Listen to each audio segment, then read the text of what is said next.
онда не ғой тозық емес не дейміз ғой? Қапқой кәдімгі. Қапшық дейміз, иә? Иә. Мынау қызыл қапшық. Қапшықтың сыртында Мынау қызыл қапшық. Жоқ, оның ішінде өрнегі қандай түсті, соған байланысты асықты саламыз. Иә. Мынау фиолетовый. Күлгін.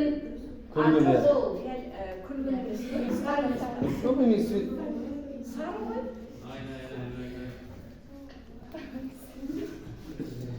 Мынау қызыл, жасыл, көк, сары. Артық түс көріп тұрған жоқпын, өткен кішкентай балаларға 4-ақ түсті үйретеміз. Сары болсаң, Иә, сары қоям ғой. Сары әні. Бұл да өтеді. Қалжың оқиш. Бірден қойып келді. Айтсай, мына түс қандай деп.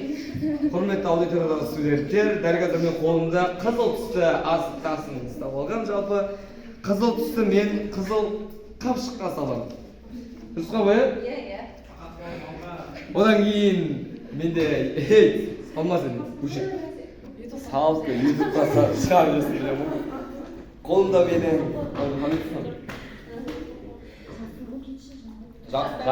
жасыл дейді, білмеймін. Жасыл цветті. Жасыл түс қой. Иә, жасыл оюы бар қапшыққа саламыз.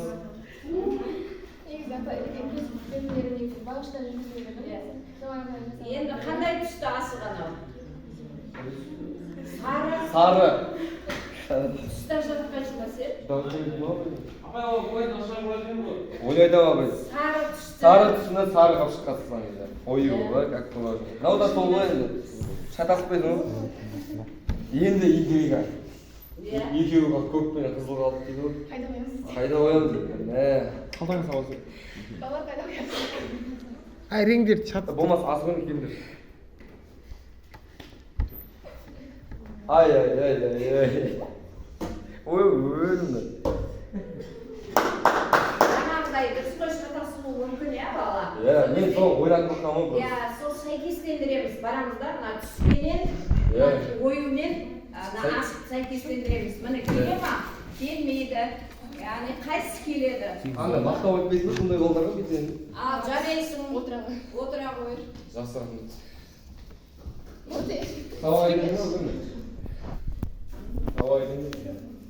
Сіздермен болған асаба мен сабақ күштедім.